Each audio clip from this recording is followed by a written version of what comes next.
Babies day out movie शुरू होती है तो हम देखते हैं कि मिस्टर और मिसेस कोटवेल अपने मैंशन में बैठे हैं। उनका 9 माह का बेबी, जिसे सब बेबी बेनिंगटन कहते हैं, अपनी नैनी के साथ बैठा था, जो उसको उसकी फेवरेट बुक पढ़कर सुना रही थी, जिसका नाम बेबीज डे आउट है। इस बुक में एक बेबी बू है जो अपनी नैनी के साथ एक एडवेंचर पर जाता है, जिसमें वो बहुत सी जगह घूमता है। बेबी बिंग को ये बुक बहुत पसंद होती है और वो इसको बूबू कहकर बुलाता था। इधर मिस्टर एंड मिसेस कोटवेल सोच रहे होते हैं कि वो बेबी का फोटोशूट करवाएं ताकि उसकी फोटोज अखबार में आएं और लोग देख सकें कि उनका बेबी कितना प्यारा है। वो लोग फोटोग्राफर्स को बुलाते हैं, लेकिन जो फोटोग्राफर आते हैं वो अच्छे लोग नहीं थे। एडी, नार्बी और विको नामी किडनैपर्स फोटोग्राफर्स को अगवा करके खुद फोटोग्राफर बनकर मेंशन चले जाते हैं। नार्बी मेंशन से चीजें चुराने की सोचता है तो एडी उसे मना करते हुए कहता है कि हम यहाँ छोटी मोटी चोरी करने नहीं आए, बल्कि यहाँ हम अपनी जिंदगी बदलने आए हैं। इतने में बेबी और मिसेस कॉटवेल आ जाते हैं।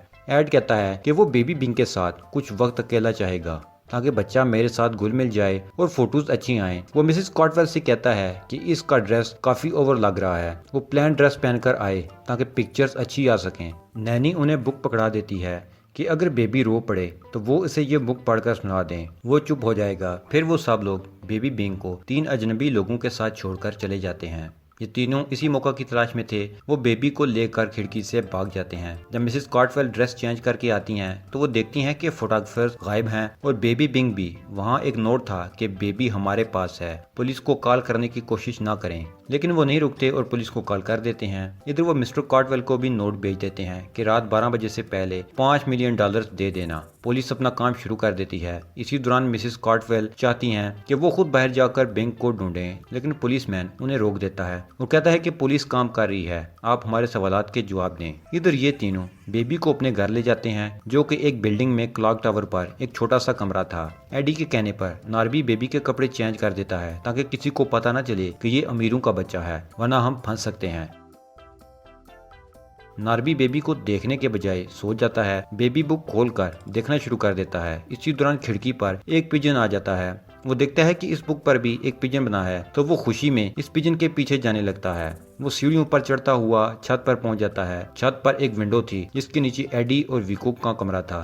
बेबी नीचे देखता है तो उसका सलाइवा एड की गर्दन पर गिरता है और वो ऊपर देखता है तो नजर आता है कि बेबी तो छत पर है। फिर वो तीनों परेशान होकर छत पर चले जाते हैं। छत पर एक लकड़ी का तख्ता पड़ा था जो 2 छतों को जोड़ रहा था। बेबी बिंग बर्ड के पीछे पीछे इस पर चढ़ जाता है। एडी उसे पकड़ने लगता है तो बिंग दूसरे किनारे पर पहुंच जाता है, जिससे पिछला किनारा जोर से ऊपर उड़ता है और एडी के मुंह पर जा लगता है, जिससे वो गिर जाता है। इधर बेवकूफ नार्बी और विको इस तख्ते को फेंक देते हैं। बिंग अब दूसरी छत पर था। इन दोनों की बेवकूफ़ी की वजह से एडी इन दोनों से थोड़ा सा अक्लमंद था, लेकिन ये दोनों दिमाग से फारग थे। अब इन दोनों को इस बिल्डिंग से जंप करके दूसरी बिल्डिंग पर जाना था। नार्बी और विको तो जंप कर जाते हैं, लेकिन एडी पहले ही जख्मी था। वो बिल्डिंग से नीचे गिर जाता है। वो कपड़े की तारों से लटकता हुआ नीचे कूड़ादान में जा गिरता है। इधर बेबी बिंग एक खिड़की की मदद से एक औरत के कमरे में चला जाता है। वो डोर के पास जाता है तो डोर की बेल होती है। वो औरत सोते सोते आती है और बेबी को नहीं देख पाती। वो डोर से निकलकर लिफ्ट में बैठ जाता है। वो नीचे पहुंच जाता है, जहाँ से अब वो बिल्डिंग से बाहर चला जाता है। वो विको और नार्बी के पास से गुजरता है, लेकिन वो दोनों तो एडी को देखने में बिजी थे, इसलिए उनका ध्यान उस पर नहीं पड़ता।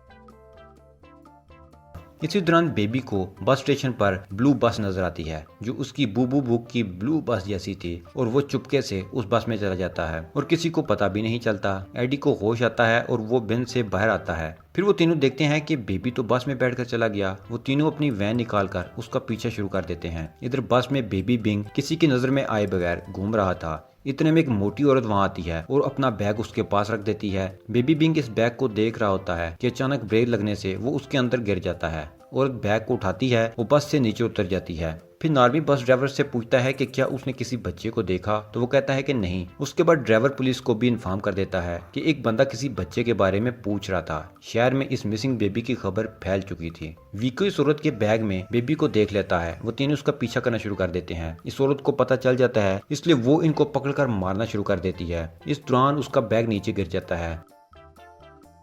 और बेबी निकलकर मॉल में चला जाता है। तो मॉल की एम्प्लॉय उसे बेबी के रूम में ले जाती है जहाँ लोग अपने बेबी छोड़ जाते हैं ताकि वो आराम से शॉपिंग कर सकें। वहाँ एक औरत अपने बेबी को लेने आती है तो बिंग उसकी कॉट के निचले हिस्से में फीडर पड़ा देखता है। उसे भूख तो बहुत लग रही थी, इसलिए वो वहाँ चला जाता है और लेटकर मजे से दूध पीना शुरू कर देता है। वो औरत कॉट को ले जाती है और साथ में बिंग भी मॉल से बाहर चला जाता है। मॉल के बाहर एक रिपोर्टर मिसिंग बेबी के केस पर रिपोर्टिंग कर रही थी। मिसेस कॉटवेल अपने टीवी पर और वो तीनों बाहर एक शॉप पर टीवी देख रहे होते हैं। तो अचानक वो बेबी रिपोर्टर के पांव में आता है जिससे माइक गिर जाता है और कैमरा बेबी पर पड़ता है। मिसेस कॉटवेल वो नहीं देख पाती लेकिन वो तीनों किडनैपर्स देख लेते हैं। बिंग को एक टैक्सी नजर आती है जो उसकी बुक बुबू की टैक्सी की तरह थी। वो इसमें बैठ जाता है। इधर वो तीनों किडनैपर्स आते हैं तो देखते हैं कि बेबी टैक्सी में बैठकर जा रहा है। बेबी पिछली सीट पर खड़ा होकर तीनों किडनैपर्स को देखकर हंस रहा था। उन्हें ऐसा लगा जैसे वो इनको चिढ़ा रहा हो कि मैं फिर तुम लोगों के हाथ से निकल गया, catch me if you can. ये उनके लिए चैलेंज था। ये टैक्सी जू के अपोजिट साइड पर जाकर रुकती है। बेबी अब जू की तरफ चल पड़ता है क्योंकि उसकी बुक में भी ऐसा ही जू था। वो रोड क्रॉस करने लगता है। ये रोड बहुत बिजी थी, गाड़ियां तेजी से आ जा रही थीं और इसके ऊपर से भी गुजर रही थीं, लेकिन बेबी को खराश तक ना आई और वो जू पहुंच गया। तीनों किडनैपर्स भी वहां पहुंच जाते हैं लेकिन बेबी कहीं भी नजर नहीं आता। फिर उन्हें बेबी की क्रॉलिंग के निशान दिखते हैं। वो इनका पीछा करते हैं जो उन्हें एक ऐप के जंगले के पास ले जाते हैं। अब गुरीला बेबी के साथ अच्छे मूड में था। उसे बेबी पसंद आ गया था। वो उसे खाने के लिए एप्पल दे रहा होता है। विको बेबी के शू लेस को खींचकर बेबी को केज से बाहर लाने की कोशिश करता है लेकिन गुरीला उसे अपनी तरफ वापस खींच लेता है। विको से फिर खींचता है जिस पर बेबी रोकर गुरीला की तरफ देखता है जैसे वो गुरीला से विको की शिकायत कर रहा हो। गुरीला विको के हाथ पर पंच मारकर उसका हाथ जख्मी कर देता है। फिर नार्बी एक स्टिक की मदद से बेबी को उठाने की कोशिश करता है। गुरीला एक एंड पर जंप करता है जिससे नार्बी दूसरे एंड पर होने की वजह से उछलकर एक तरफ गिरता है। फिर गुरीला और बेबी सो जाते हैं। एडी बेबी को बाहर खींचता है लेकिन गुरीला उड़ जाता है और एडी को उठाकर दूसरे मंकी के पिंजरे की तरफ फेंक देता है। फिर बेबी केज की दूसरी तरफ से बाहर निकल जाता है और एक पार्क में पहुंच जाता है। वहां वो तीनों किडनैपर्स भी आ जाते हैं। बेबी एक बड़े सीमेंट के टनल में चला जाता है। वो उसे दूसरी साइड से पकड़ लेते हैं लेकिन वहां पुलिस आ जाती है। वो बेबी को कोट के नीचे छुपा कर बैठ जाते हैं ताकि पुलिस देख न सके। पुलिस उनसे उनकी वैन के बारे में पूछना शुरू कर देती है। कोट के अंदर बेबी उसका लाइटर निकाल कर जला देता है जिससे एडी की स्किन जलने लगती है। वो दर्द से मर रहा होता है लेकिन चीख नहीं पाता वरना पुलिस उसे पकड़ लेती। वो नार्बी और विको को वैन हटाने का कहता है तो पुलिस भी चली जाती है। इसी तरह बेबी निकलकर भाग चुका होता है और एडी की पैंट्स में आग लग जाती है। वो दोनों मिलकर आग तो बुझा देते हैं लेकिन अब वो चलने का काबिल नहीं रहता। अब हम देखते हैं कि बेबी एक कंस्ट्रक्शन साइट पर आ गया है। उसे प्लैंक पर एक डोनट पड़ा नजर आता है। उसे फिर से भूख लगी थी इसलिए वो उसे खाने के लिए प्लैंक पर चढ़ जाता है। इसी दौरान मशीन ऑन होती है। वो प्लैंक ऊपर की तरफ मूव करना शुरू कर देता है। वो तीनों भी लिफ्ट में बैठकर छत पर पहुंच जाते हैं कि जैसे बेबी ऊपर पहुंचेगा हम पकड़ लेंगे। विको प्लैंक पर जंप करता है जिससे बैलेंस खराब होता है और प्लैंक की दूसरी साइड से बेबी स्लाइड करके लिफ्ट पर जा गिरता है जिससे वो नीचे वाले फ्लोर में पहुंच जाता है। एडी विको को पकड़ने के लिए नार्बी को भेजता है लेकिन नार्बी भी लटक जाता है और फिर दोनों गिर जाते हैं। लेकिन लकीली नार्बी एक सीमेंट मिक्सर में गिरता है और विको एक ट्रैश ट्रक में। एडी बेबी को पकड़ने वाला होता है कि बेबी के सलाइवा की वजह से वो फिसलता है और सारा पेंट उस पर गिर जाता है। बेबी फिर एक प्लैंक पर बैठकर नीचे चला जाता है। एडी जंप लगाकर एक हुक के साथ लटक जाता है कि वो नीचे जाए लेकिन वर्कर काम बंद करके चले जाते हैं और एडी वहीं लटका रह जाता है। फिर उसके साथी उसकी मदद को पहुंचते हैं।